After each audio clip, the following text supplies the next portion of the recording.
Chapter 14. Diplomacy and Construction. Once Justinian had bolstered his elites with an extra 15 and 10,000 more soldiers, he had his army fly to House Praeginia. His 5 Predacons were already circling the stone building, and unlike House Sundale, the Lord walked out alone, unarmed. When Predaking, Rampage, Grimlock, Devastator, and Grendel saw him, they landed in front of him. The Martian noble kneeled down and, through the psychic net, said as such, "Your Majesty, please spare me. I and House Praeginia shall not raise our blades." When Justinian, his honor guard, and his troops landed, the Patriarch did away with his pride and lowered his head as Justinian and his guards walked forward. "Please, my king, spare my life and clan. We shall serve." Justinian kneeled in front of the large Martian, who was around 25 feet tall. They may be taller than him, but their size did not intimidate him. "I'm glad you have chosen to live. This city is now named New Cadia, and things will change. You will remain in charge of your house, and your troops as a loyal vassal. Of course, you shall all sign contracts of servitude. This is not a debate. Sign the contract." Through the psychic pillar held by House Praeginia, he sent a contract to the 15 elites they controlled, their 10,000 soldiers and their shapers. He felt his psychic energy and mana stores fall, but they were rising back up quickly. As a result of his powerful soul and constant training, his reserves were massive. Once every contract was signed, he felt every servant bound to his service. He released his unrestrained aura that pressed on the wills of every Martian in the city. "Listen well to my words, Martians of this city. I have no intention of enslaving your entire race. That is not a civilization, just a bunch of slaves. However, every empire starts with slaves who become citizens in time. Your race was the aggressor against your brother's race, the Green Martians. Now I have conquered you. Things in the coming years will look grim, since peace won't be a thing that will last. When the wars I have planned are complete, you will remember my name for all time. The barrier will go down at the end of the next month, but we will start to work on improvement. I'd rather not be a cruel ruler, but your race is full of cruel beings. I will answer that cruelty in kind, but I will answer your loyalty with mercy in return. Do not fail my expectations, because who says it has to be your city? Remember these words. The rubric will burn again if it has to." When he stopped speaking, he turned to Remnash, who was gazing up at him with stars in her eyes. This was a true warlord, and as a white Martian elite, there was nothing more attractive than a proper ruler. Justinian did like the way she looked at him, but this was just a start. He turned around to gaze at his honor guard, his newly replenished troops, and the many shapers he had under his control. Plus, there were still 80,000 Martians in this city that all could be put to work. There was so much work to do, but if everyone played their part as setup would be perfect.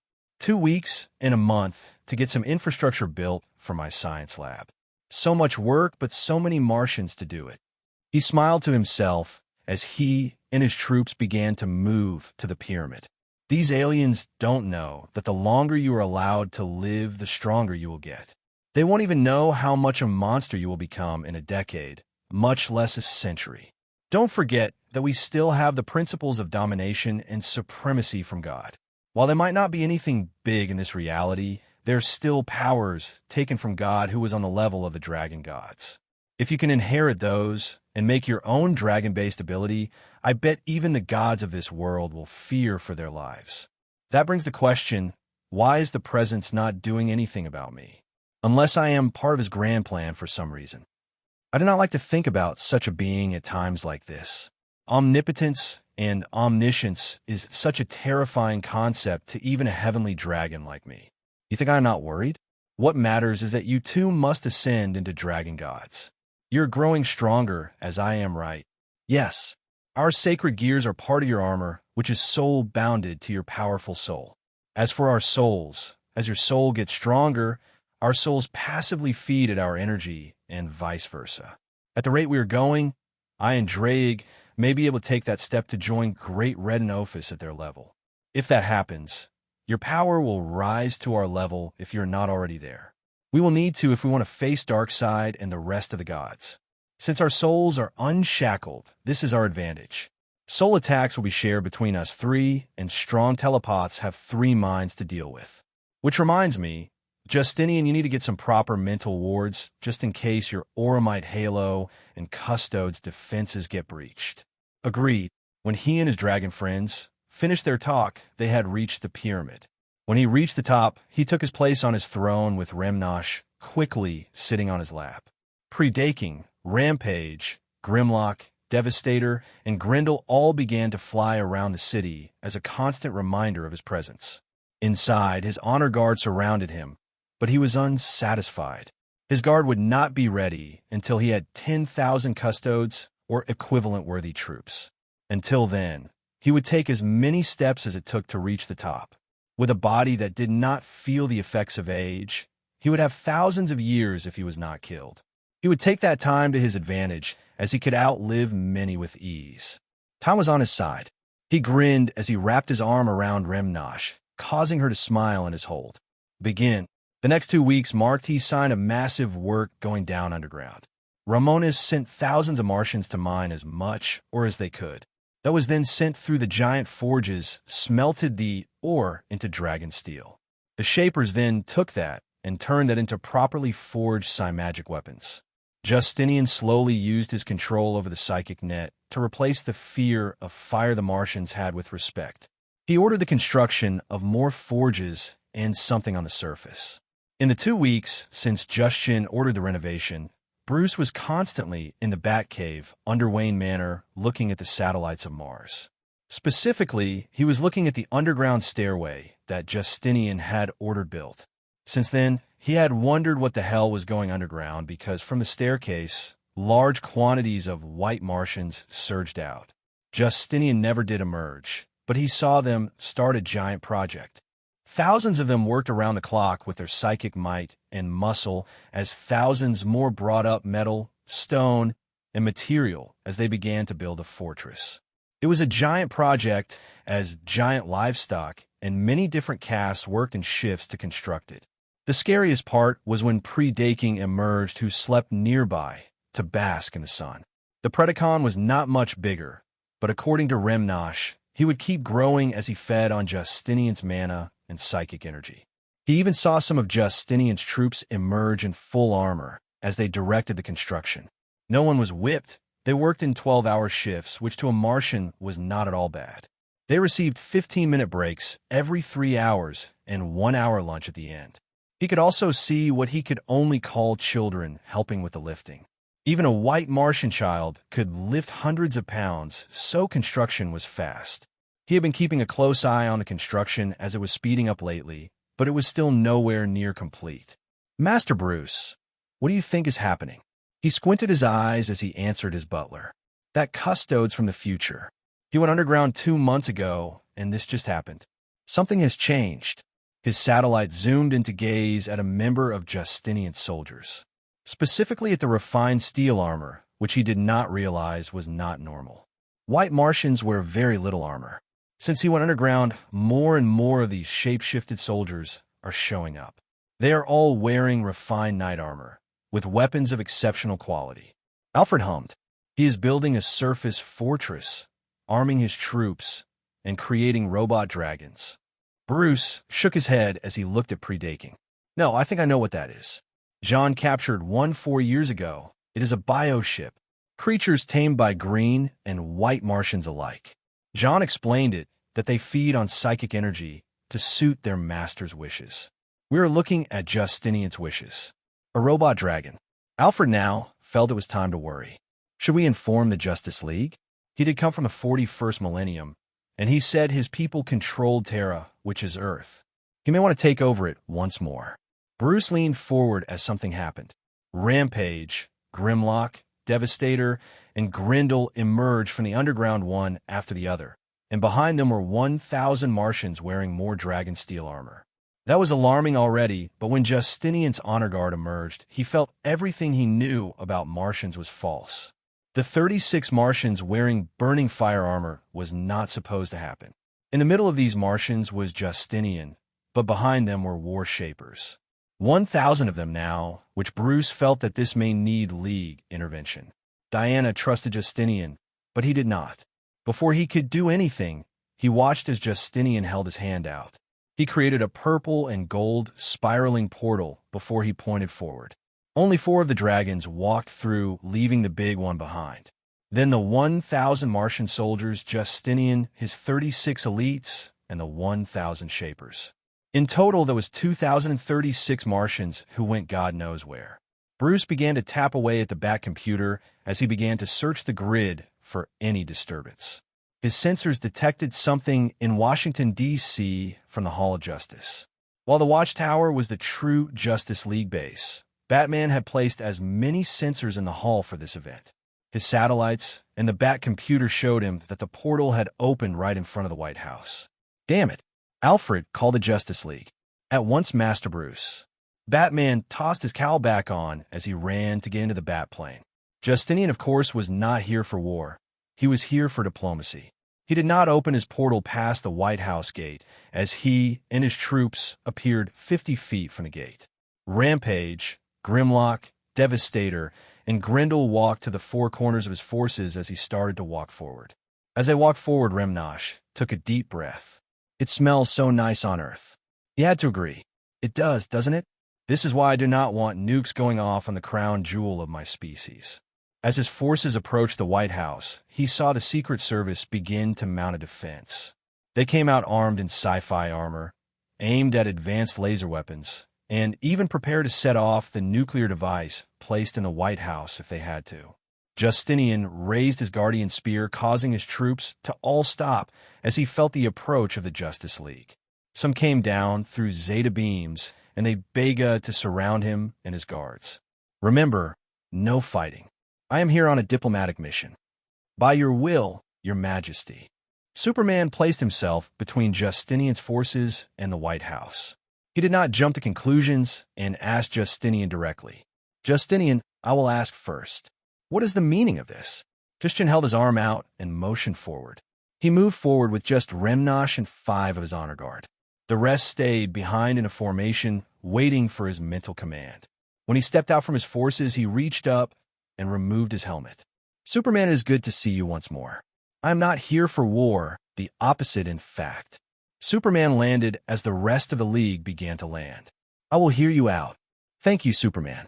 I am here on a diplomatic mission, and these forces here are white Martians who have joined my banner to create a union between Terra and Mars. They have taken me as their ruler, and since Terra is my home, I want to prevent its irradiation. As such, peace between humanity and the white Martian race is for the best. Superman looked into Justinian's golden eyes and saw no flicker of a lie.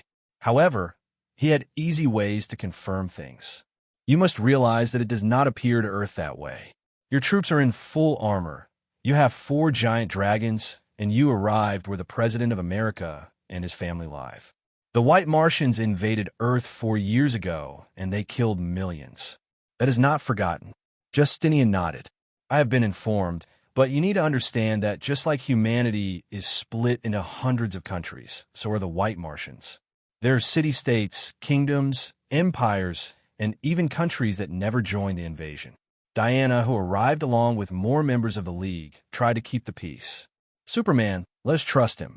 Justinian, you must know about the lasso of truth, or will you allow John to check your mind only to see you are not lying? I trust you, but the humans might not. Jackpot. This is going to be fun. Agreed. Justinian pretended to think about it before he raised his right arm and sent his gauntlet to his soul. Diana. She smiled as that was already trustworthy to her. She grabbed her lasso of truth and wrapped it around his wrist. He felt its effects, but this was the reason he was confident. Dragons were magically resistant to the extreme as they were magic. A normal Custodes would make their mind fully believe something to be true, and he was a powerful psyker and mage. Diana spoke. Why are you here? I am here on a diplomatic mission to bring peace and cooperation between the Martian and human species. Hearing his words, Superman smiled, but he wanted to know one more thing. What will you do if mankind refuses? Justinian answered his version of the truth.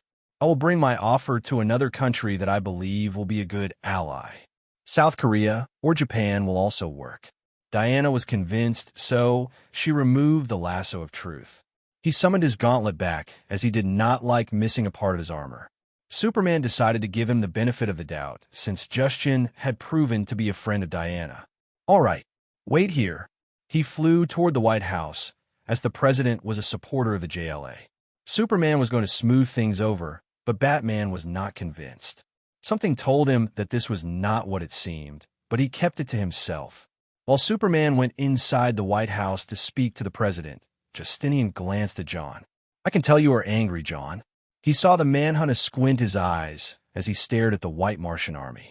Human form or not, they were still the race that killed his people and family. Even if some of them didn't take part in the Civil War, I know that one did. He pointed at Rimnosh, who under orders from Justinian did not speak. She looked up at John past her flaming helmet. Though to Justinian, the true threat was Dr. Fate. He had not come this time because his current host Kent Nelson was very old. The Lord of Order could not see the fate of Justinian, but he did see more peace and less chaos through the wars that Justinian would cause. If some of the futures he could see would happen, the Lords of Chaos would be no more if Justinian continued on his path. That would be a victory to him, so he did not intervene. Before anything went through, Superman walked out of the White House, and then he flew toward Justinian. "The president will meet with you." Justinian nodded, as through his mind, he had Rimnosh and 5 of his honor guards to go with him. Superman turned to Diana, as the president had asked him, and Wonder Woman to stand by if needed. Justinian had plenty to offer to America, and vice versa. Though he held all the cards, since at any time he could unleash his full power. If before it took him 12 boosts to match a Diana who was holding back, it would only take him 8 now. On top of that, his new peak was now up to 16 boosts. At 65,536 times his base power, he may be able to put hands on Superman. Maybe because Superman was a nightmare, depending on which version he was. Superman was a terrifying foe, because in one comic he lifted 200 quintillion tons. He did not know which version of Superman this was, but that was a truly terrifying number, which was why he wanted to befriend the Man of Steel rather than make a foe of him. Diplomacy would be far better than war at this time. Chapter 15, A Unseen Scheme. When Justinian, Rimnosh, and his 5 honor guards were allowed to step into the White House, he and his forces had to phase through the wall since the door was too small for them. Seeing that Justinian could phase with full armor was surprising, but that was the result of having access to magic and psychic powers. Combining both allowed him to create some unique magic skills, and this was one of them. When Justinian entered the White House, he held his guardian spear in his right hand and held his helmet in the crook of his arm. The helmet was starting to record the visuals to be fed directly into his soul. He had a plan to use his helmet being tied to his soul to his advantage, but he would bide his time. When he entered the White House, he saw that even his honor guard had no issue walking in the White House. Superman turned to Justinian, but more importantly his spear. "While the president agreed to meet you, can you not have your spear? It will make things easier." True, he sent his spear back into his soul, but his honor guard was allowed. Eventually, Justinian and his 6 guards were led to the presidential office. Justinian held his hand out and communicated with his forces. "Stay out here in case anything goes off. Rimnosh, you come with me." "Right." The 5 elites stood by the door, which made Wonder Woman realize that the Amazons were quite similar to these. She didn't say that now, as Justinian and Rimonish phased through the wall to enter. Superman and Diana followed along with several Secret Service agents in their armor. They stood at every corner of the room, but Rimnosh's fingers stayed at her side. In an instant, she could cut all of their heads off, but it was Superman she had to worry about. Could these magic blades cut through his skin? She watched as Justinian had forged them in the flames of the rubric. The amount of steel that had been vaporized was astronomical, and he had managed to force a spark of those flames and some of his psychic energy into the metal. The same went for her armor, but she stood next to Justinian as he looked down at the President of the United States. It was not any president he recognized, as he was someone new. He was a man in his 60s with gray hair and in a business suit. However, he sneakily sent a psychic probe to begin to learn the information he wanted. Superman and Diana did not notice it because he had gotten very good at hiding his intentions. Justinian waved his hand and magically conjured up a chair to suit his bulk. Once he was seated, he leaned forward and placed a hand on his knee. "It is nice to meet you, President Sebert. I am Justinian. I'm sure you're well aware of when I showed up, yes." Buren Sebert, the current president, clasped his hands together as he looked up at Justinian. In his youth, he had played rugby, and he was a tall man at 6 feet 3 inches despite shrinking due to age. However, Justinian, Remanche, and the rest of the honor guard made him feel tiny. "Yes, you appeared from a golden portal over Central City in the state of Missouri. The FBI questioned a few people, and video recordings confirmed that you are from the 41st millennium. That is 39,000 years from now." Justinian nodded. "Correct, President. Through a series of unforeseen events, I was launched back to this time. However, I do not plan to return, as that is no longer possible. I have several pieces of information to show, but I require a laptop or computer. My helmet's date banks will paint a better picture than my words. I wish to project some images that are to prove my words." President Byrne turned to one of his Secret Service agents. "Get him a computer and set up a projector." "Yes, Mr. President." While that was getting set up, Justinian began to speak on why he was here. "While that is getting ready, I will explain some important information. In my future, humanity developed into an intergalactic empire with colonies in every corner of the galaxy. This was a good time for mankind until the turn of the 23rd millennium. That was when mankind had been fully dependent on their servants, the men of iron.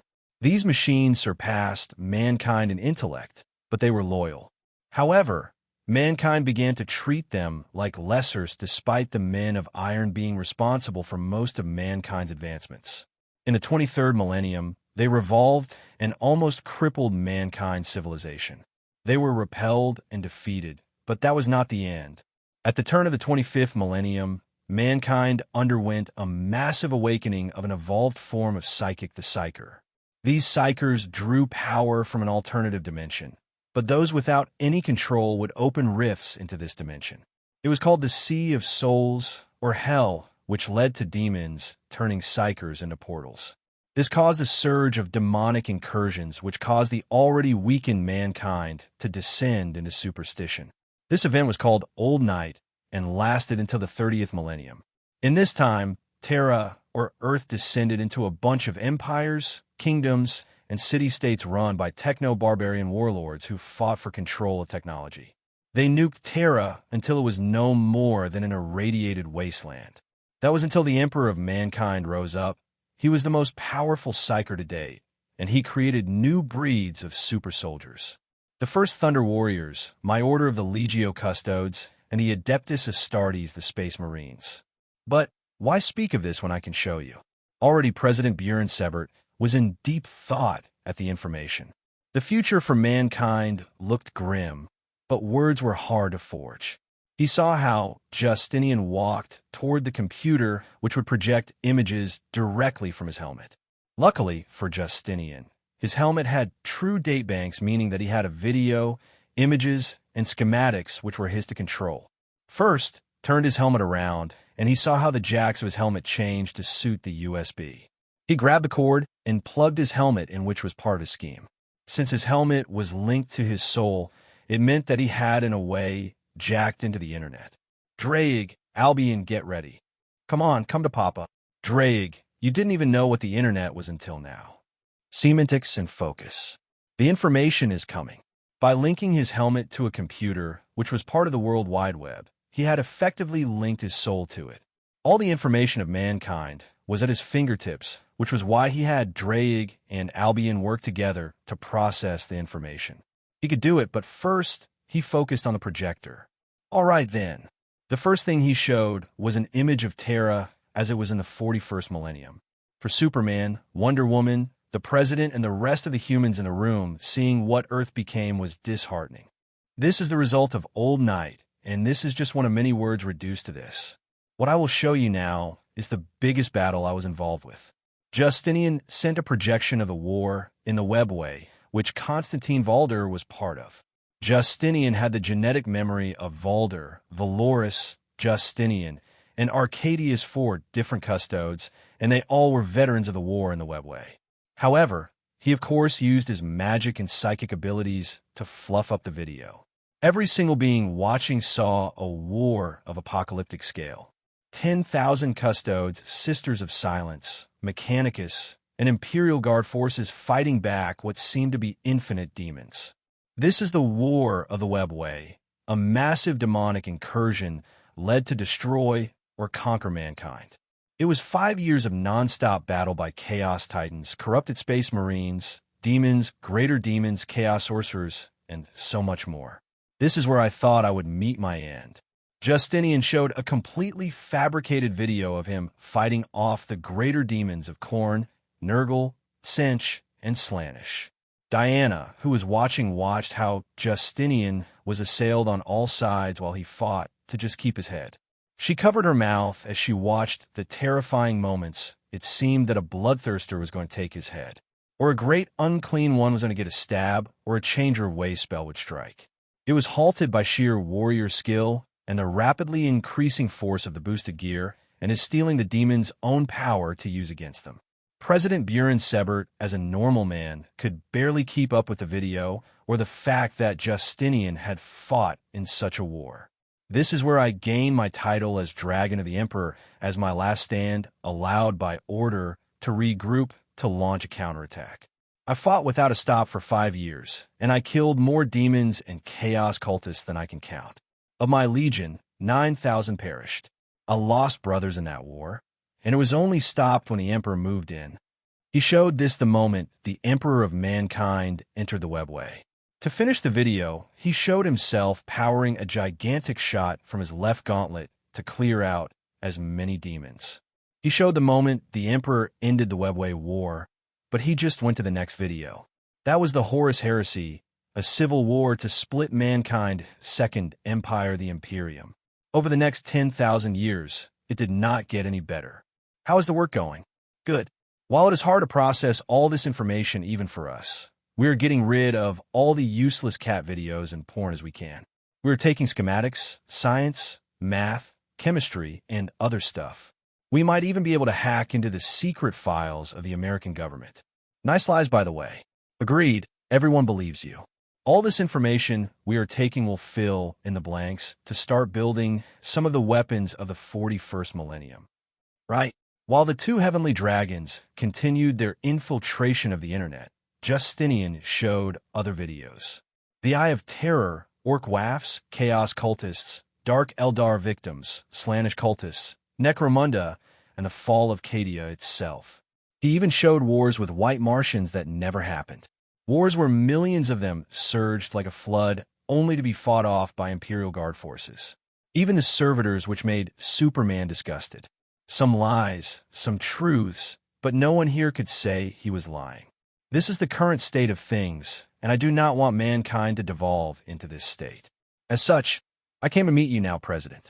Mars in the future is taken over by cultists of machine worshippers, and I do not want our technology degraded to what it has.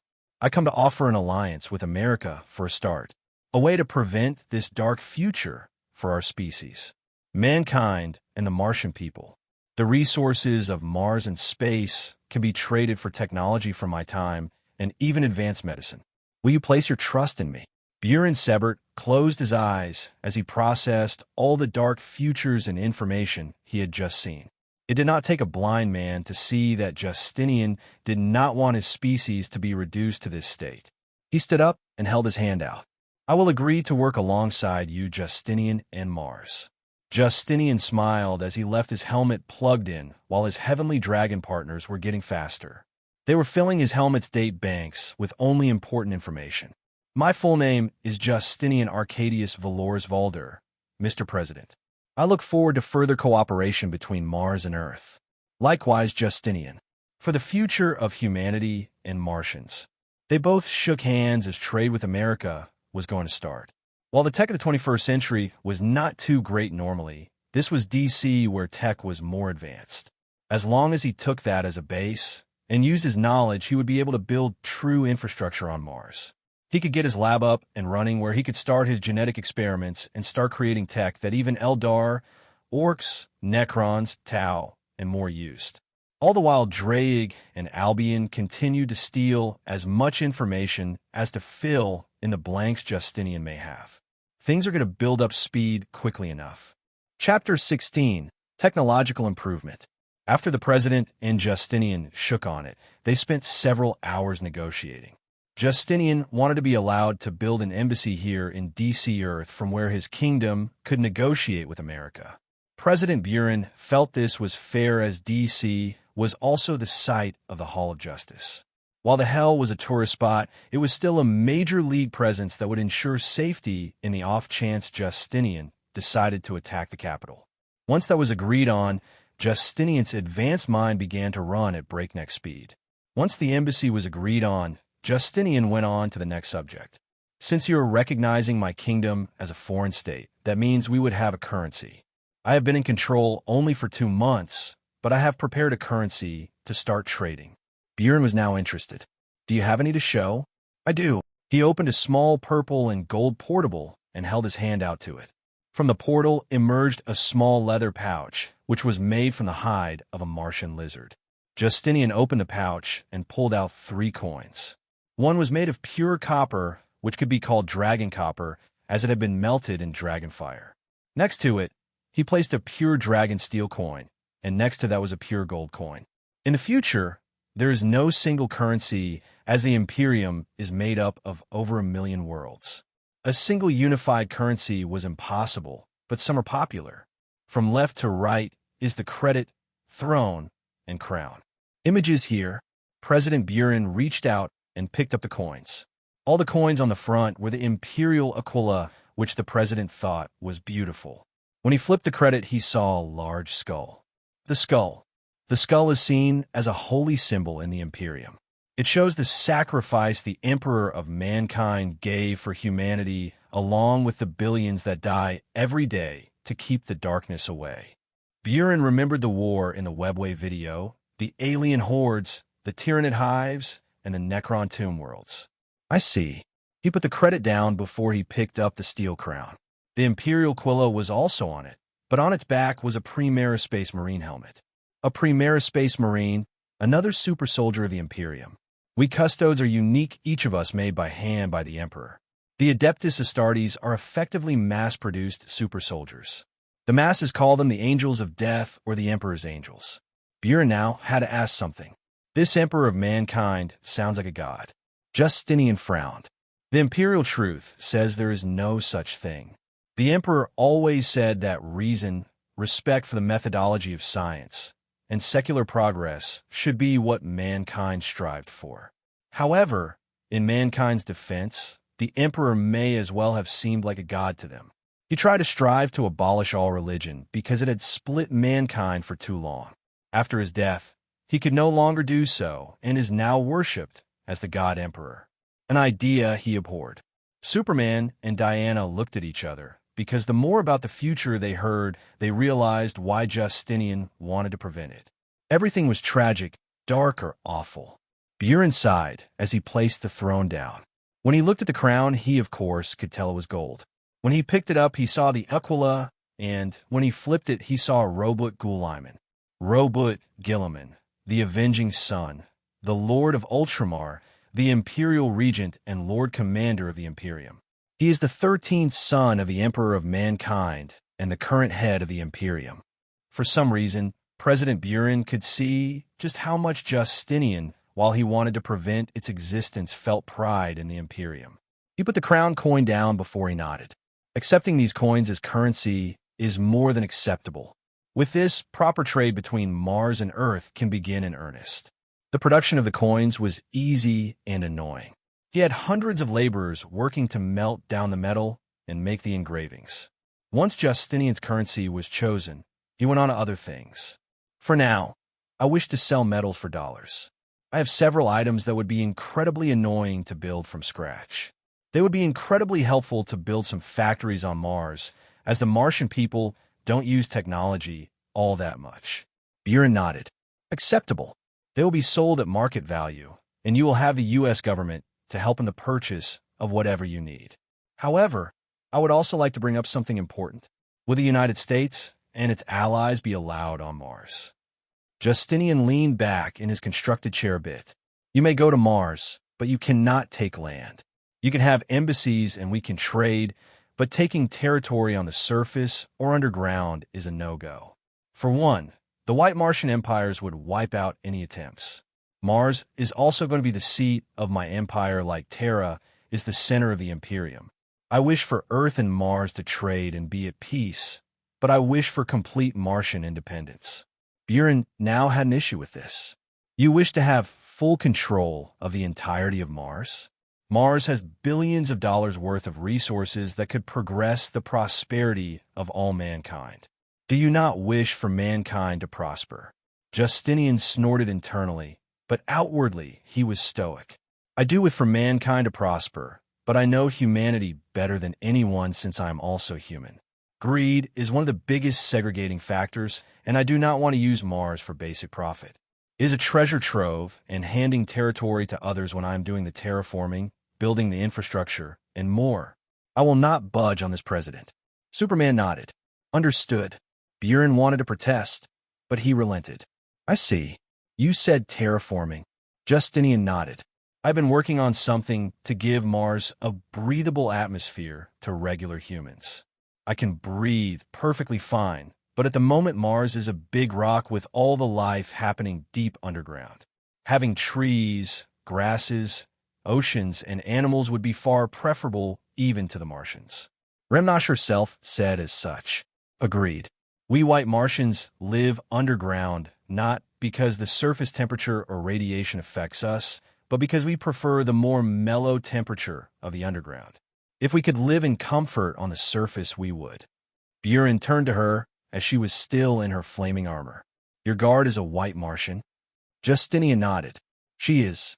Under the surface, there is humidity, warmth, agriculture, and massive cities. However, the surface is a wasteland, which is why both must be used. I'm sure we have more to talk about, as I've said everything I want. We can sign a treaty later, but for now, my terms have been said. An embassy, currency agreements, trade, technology acquisition, and complete autonomy of Mars, just as it is in the 41st millennium. President Buren thought, as there were so many things he could ask for. Several of these were military agreements, as Martians were all innately powerful. Just the small force that Justinian could wipe out a force of humans 10 times their size with a widespread psychic attack, heat vision blasts, or just up and personal. They could be used to place pressure on enemies of the state, but he kept his mouth shut. He was only not worried because he had Superman and Wonder Woman right next to him. If he had to face the pressure of being in front of Justinian alone, he may have folded as he was feeling transhuman dread. What would have been a shrewd politician was reduced to a quite agreeable toddler. However, it might just be psychic manipulation Justinian was using. Politicians, they talk big, but are nothing but children. After this, Justinian and Buren spent another hour going over some more. Mostly, it was Buren trying to keep up with the transhuman mind of Justinian. He could not do it at all, and in the end, America didn't win anything major. Just trade agreements that Justinian was going to begin. That would bring revenue, but not at the level that would be profitable for the nation. At the end of that hour, Justinian got everything he wanted. I believe we should pick out another better date to sign this in a treaty. For now, I will be returning to Mars. Buren nodded. Of course, we should agree to a future date soon. Justinian dispelled his chair and grabbed his helmet, which was still plugged in. He removed the USB, breaking the link to his soul and giving Draig and Albion relief. The moment the flow of information was done, the two dragons sighed in relief. I thank you both for that. How bad was it? We had to process millions on millions of gigabytes. So much of what is on the internet is a bunch of worthless information. But we did not allow any useless information to enter your data banks. As we said before, we stored everything in chemistry, biology, physics, biochemistry, genetics, and so much more. All this information will allow you to use Earth technology as a starting point to build up to the 40K stuff. Then you can build off that. How are you guys feeling, though? Tired, but we are fine. Do not underestimate the mind or souls of a dragon, much less us. Our mental fortitude and intellect surpass humanity by far. We are heavenly dragons to boot, so while this was beyond annoying, it was not all that bad. Regardless, I am grateful. Now to return to Mars. He placed his helmet on and turned to Remnosh. Let's go. She nodded as they both phased through the wall of the White House. Once he was outside, his 5 honor guards surrounded him as they began to walk out. When he was gone, President Buren fell limp in his chair as he wiped the sweat off his face. Superman walked toward him and placed a hand on his shoulder. President, what is wrong? I'm an old man, Superman, and standing in the same room as that being was dreadful. Looking into his golden eyes was like I was being taken apart piece by piece. By the time I could think, he had already seen through it, thought around it, and thousands of times. He looks and talks like a man, but deep down I don't believe he has any humanity left. Whatever the touch of the Emperor of Mankind did to him surely didn't leave anything that could be called humanity. Diana frowned at the words, as Justinian was just as human as the president. Do not insult him. That man is just as human as you or any person out on the street. Buren was not going to argue with Diana. He was already stressed out by one demigod. He didn't want to deal with another. Rather than stick around, Superman left before Diana got angry. While Justinian and his honor guard were returning, Billy Batson, better known as Shazam, was standing in front of Grendel. The Predacon was named like that because his colors were dark green, and he was the most ruthless of his brothers. His glowing eyes were squinted as he was tempted to blast Billy in dragon fire. Billy rubbed his hands together as he was nerding out. This is so sick. Nothing is cooler than dragons, but robot dragons are even cooler. He was about to reach his hand out to try to pet Grendel, but one of Justinian's honor guards spoke up. This Martian was shape-shifted into appearing like Ulrich the Slayer of the Space Wolves. Image here. His sign magic glaive was in his right hand, and without moving his head, he gave a warning. Do not touch Grendel. Hearing the warning, Billy stopped his hand. That his name, the guard did speak as each of the 30 elites stood straight. Billy started to hear the sound of several huge footsteps behind him. When he turned around, he saw Justinian and his 6 guards. As a Custodes, Justinian weighed almost a ton outside his armor right behind him. Leave my pet alone. Billy backed away as Grendel roared in his face. Fine, dude. No need to be rude. Justinian ignored him and turned to his troops. He communicated through their psychic net. I and the president have come to some agreements. Mars is going to be completely left alone, and we will begin to trade with America. This will bring technology one can use to bring a technological awakening in our civilization. Once our fortress city is complete, we will have our capital where we can begin the unification wars. For now, we return to Mars. Justinian aimed his hand forward and tore open another golden and purple portal. Zatanna, who was nearby, could just feel the ease at which he did that. But Justinian began to lead his forces through the gate, starting with his Predacons. Just as he was about to leave, Grendel shot a snort in Shazam's face, making him glare back. Quickly enough, all the soldiers, elites, war shapers, Predacons, and Justinian had crossed through. When Justinian and his forces returned to the Martian surface, he removed his helmet before taking a deep breath of the Martian air. I kind of missed the air. We have several things to begin with.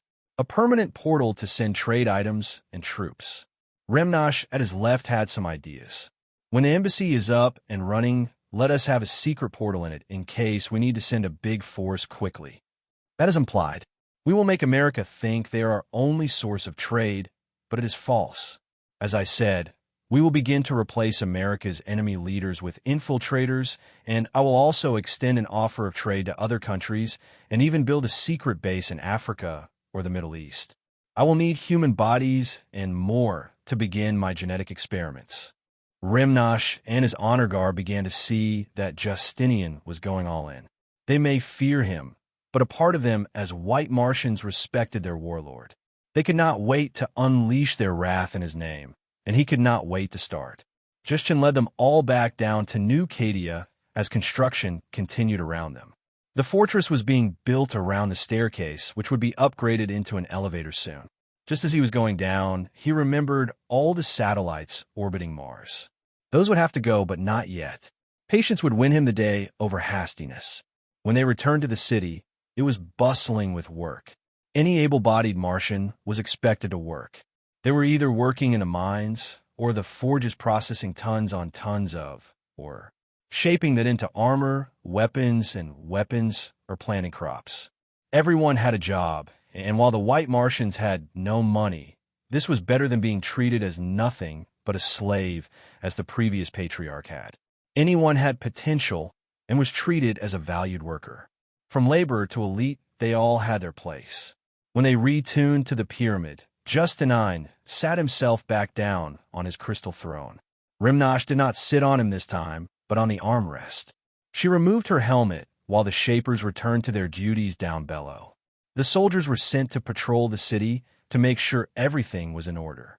His honor guard surrounded him as usual. Justinian looked down at the city that was rapidly changing. This is just the start. Rimonish smiled as she also found her calling after the horrible way she met Justinian. She was still his slave, but through their psychic link, she could tell he did not see her as a slave. He treated her as his right hand and like a friend who was also his lover. She looked out at her city and could not wait to see the change Justinian could cause. I want to see it. Following the meeting with President Buren, Justinian began to prepare everything. His laborers had continuously melted down the ore by the tons. That was stored away or used to make weapons and other items. The barrier was still up, but the city and the fortress that was being built were also coming along. Justinian had continued his study into the art of magic and psychic powers and got into runes or enchanting. He and his Shapers constructed a gateway on the surface that would lead to Earth. For now, it would open at the same spot in front of the White House until they agreed to move it. Once the gate was created, his Shapers could activate it by powering the enchantment with their psychic energy. Once his lab was up and running, he could use magic, psychic, and scientific processes to create mana crystals or anything else, as he was the only source of magic in the city for now. For the moment the gate was opened once more and trade with America began. As Justinian had agreed, he sold both processed and rare ore for American dollars, mostly aluminum, nickel, and zinc.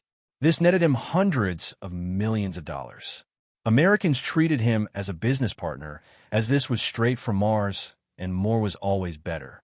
Though he did charge almost double, as his dragon flame forged metals were worth more. Even if they were not enchanted and no longer held magic, just the dragon fire had changed them to the atomic structure. While his money rose, it quickly fell as he didn't need to store huge amounts of it. He sent white Martians on a buying spree. They bought microchips, computers, phones, radios, gaming consoles, printers, and even science supplies, all of which he was taking apart to better familiarize himself with them, even though he already did. Batman, though, was keeping an eye on this, as massive amounts of technology were being bought from not just Wayne Tech, but Queen Industries, Stag Industries, and LexCorp as well. Bruce constantly watched as the gate that was constructed kept sending more materials out and technology in. It was hundreds of millions of dollars of advanced technology. His satellites showed all of it was taken underground, and he had no clue what kind of advanced tech Justinian was making. He was so right as Justinian planned to mix technology with magic and psychic powers. The Bat computer would not hold a candle to what he was cooking up. Chapter 17. Bruce Rising Paranoia and Psi-Tech. Quick question to those who are more knowledgeable on the Endless. The Emperor of Mankind made it so his Custodes could not dream. Even a little time, they sleep, they physically cannot dream unless the Emperor communicates with them through dreams. If Justinian fell asleep, would he show up in the dreaming or not? Bruce Wayne was currently once again sitting in the Batcave, feeling a rising sense of unease the more he watched the satellite feed over Mars. It had been almost a month since Justinian had come to Earth and met with the president. Since then, white Martians had been sent on massive buying sprees of technology.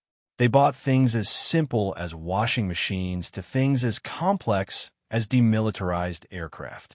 Currently, he was constantly watching the portal where hundreds of millions of dollars of technology complex and simple came through by the truckload. Bruce pressed a button to check on the satellite feed over Mars.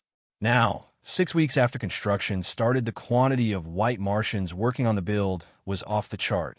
There were thousands of them involved in the project, and it was starting to shape up. He could see hundreds of tons moved by the day as the strength and psychic power of the Martians made heavy machinery needed.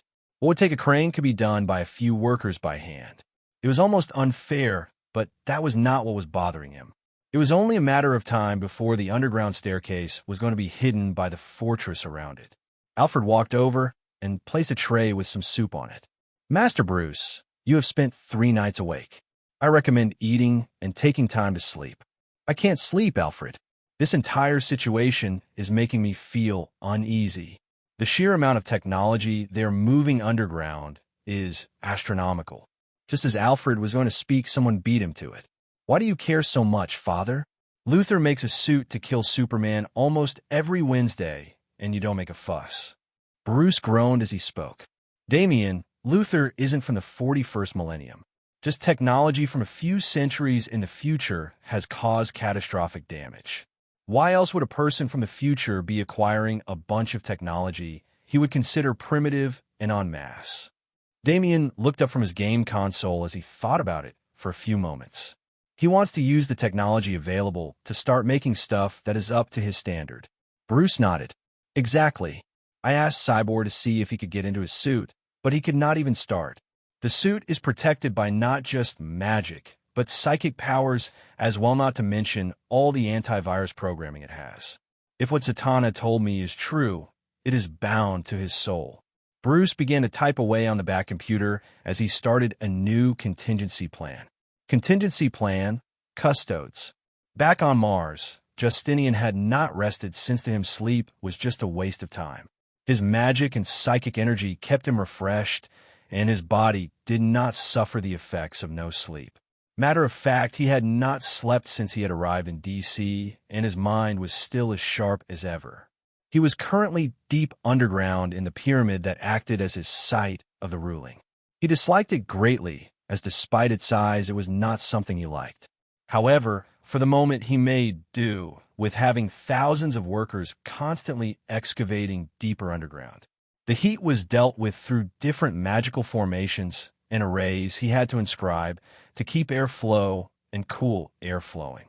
As such, he quickly built up a large subterranean area that was large enough to not just house his bulk, but also the many piles of technology they kept bringing him. That was where he was currently, since he had received the first shipment he had been here. He and his Martians spared no expense as they continued to sell hundreds of tons of metal ore. Justinian was not worried about running out, as even if Mars ran out, he had thousands of asteroids, gas giant moons, Mercury, and Venus to exploit. What he was selling now to America was worthless in the large scheme of things. In the end, what he spent would only serve him. He was currently walking around, as even when he was human, he had built several gaming PCs for fun. He was already quite familiar with this kind of tech, but it was better to see if his new brain could find flaws.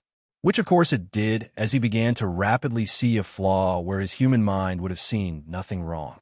By the end of the very first day, he got his hands on things. He had learned everything about how microwaves, washing machines, printers, coffee makers, computers, phones, cars, radios, and even advanced Wayne Tech TVs. He knew everything about them, and on the second day, he began to mess around with circuit boards, motherboards, CPUs, and different circuits as he wanted to make a stronger computer. By the third day, he had built a gaming PC, which he had connected by hacking into Bruce's Wayne Tech satellite in space. It was kind of amusing to Justinian to know that his internet access was because of Bruce, so he once again plugged his helmet into the PC. Drake and Albion were there to run the astronomical amounts of data that filled the World Wide Web. While his 2 dragon partners did that, Justinian began to properly work on his laboratory. It went from having smoothed-out Martian stone to being encased in dragon steel. Different magic formations and runes were carved into the metal to keep the location secured and protected. He even set up a small manufacturing station where he could begin to produce his microchips, circuits, and other small things. Of course, to supply his lab with electricity for the moment, he had set up several boilers fueled with dragon fire that never needed to be refueled. Once it was up and running, he could forget about them as the dragon steel and copper used in it were much more durable than their mundane versions.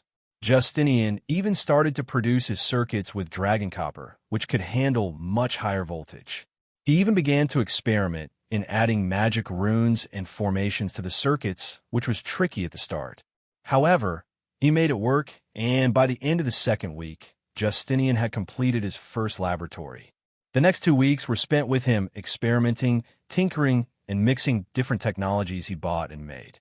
Now, at the end of the month, Justinian looked across the giant lab, which now had a few people. They were mostly shapers whom he was teaching through the psychic net to work with machines. He was sitting at a giant computer made up to his size. It was like the Bat computer in a way, but since he used magic in its construction, it would run programs that mundane programming could not do. As for the shapers, he wanted them to set up different factories to mass-produce technology on Mars.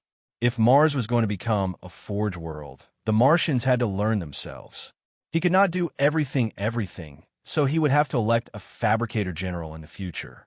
Once his planet was terraformed, compliant, and unified, he could begin his great crusade to take over the Milky Way galaxy. He didn't care about the rest of the universe, really, as all he cared about was his home galaxy. To do that, he would need to produce his own super soldiers, and he already had part of the puzzle. If I can turn white Martians into burning Martians, I will have one of the best forces to do the job. Just as he was in thought, Rimnosh, who was sitting next to him, watched as he typed away into it. He still had hacked into Wayne Tech's satellite, and Bruce was none the wiser. For all his intellect, Bruce could not compete with the Custodes when it came to intelligence, much less one like Justinian, who had psychic and magic to help him in his work. She then turned to the manufacturing station, where she saw different components being put together by the robotic arms. He was not even looking at it, as his mind was always. "What are you making?" "A bolter." Through their psychic link, he sent her what a bolter was, and she nodded. "Interesting. They were used in your time?" "Yes. They were mostly used by space marines, but there were variants for the common human. What I am making is more up to par with space marine bolters. It could make the soldiers effective at range and up close." Rimnosh thought about it as she looked at the gun quickly forming. "Can the bolts pierce Martian skin? We are quite durable." He smiled as he turned to her, as if he had programmed everything already. "Want to test it out?" She recoiled as he meant with her flesh. She looked at his left gauntlet, where his Lastrum Storm bolter was placed. "No, not at all." He shook his head and walked over as the bolter was complete. He picked it up into his hands and looked down the sight. Shapers began to gather around him, as these Martians were full of curiosity. They liked their work, and learning about technology was also fun. One of them, a rather old shaper for a Martian, stood at his left. Though despite his age, he did not look it, since Martians were extremely long-lived. "What have you made, my lord?" He handed the bolter to the Martian, who looked at the weapon. "It's a bolter from my time. A weapon that can pierce most forms of defense if armed properly. Which reminds me, how goes the experimentation with cymagic alloys?" The shaper placed the bolter down and answered, "We have seen progress, Lord. Using the computers you gave to us, we have been looking through human alloys and how they work. We even tested other alternative metals, which brings us to our finding. However, my son would be better able to explain this." "Zinez, explain your findings." Justinian and the other shapers turned to the Martian in question, who was on the younger side, at 87 years old. Zinez cleared his voice as all Martians were shape-shifted to appear human in the city. "My lord, I began to mix different metals to produce alloys. High-carbon steel, stainless steel, aluminum alloys, tungsten and steel, bronze, and so many more. What I found was that, as we all know, Dragonfire's magical properties changes the material at its atomic structure. That is why dragon steel is so much more durable and easier to turn into a cymagic weapon than the old ways we used to. When Dragonfire was used in the production of alloys, it strengthened the positive and removed the negative side. Like this." Zinez ran off to another station, and he brought over 2 ingots. One was pitch black, and the other was a light silver. "We haven't named them, but these are what we made. The recipe involves steel, chromium, titanium, tungsten, and several more metals and minerals. Normally, mixing them like this would not work, But magic breaks the laws that we think are true. The mixture produced the first black alloy, which we found is beyond strong. Justinian picked up the black ingot and grabbed onto it on both sides. He slowly tried to break it as he increased the strength needed to do so. When the ingot finally snapped in half, he had to put in a small amount of effort, as he was unfairly strong. You did record the recipe, right? Zinez nodded as he looked at the broken ingots. Of course. We recorded everything just as you told us. Good. I want you to begin to produce more of this and experiment with it. Use it in some magic weapons, use it in armor, use whatever you need to do, and find its value. Compare it to dragon steel and show me the results. Before you do, tell me about the second alloy. We try to make the metal in your armor, my lord. You called it automite, but we could not figure out what metals to use, so we used precious metals. Gold, silver, platinum, and a few more to produce this. We found that while it is quite strong, it doesn't even compare to dragon steel. Though it does do this. Zinez picked it up and surged some of his psychic energy into it, causing the metal to glow. It is superconductive for psychic energy in magic, we think. You're our only mage, so we couldn't test that out. Justinian hummed as he was curious about this now. Interesting. Keep up your work. He walked away from them to sit back down at his computer. He began to type away again as he wanted a way to make adamantium, automite, beskar, and other metals that were better than mundane steel. Unless he could find Thanagar and get the nth metal they used. For now, he was stuck with the drawing board. Now with actual technology, it made things far easier.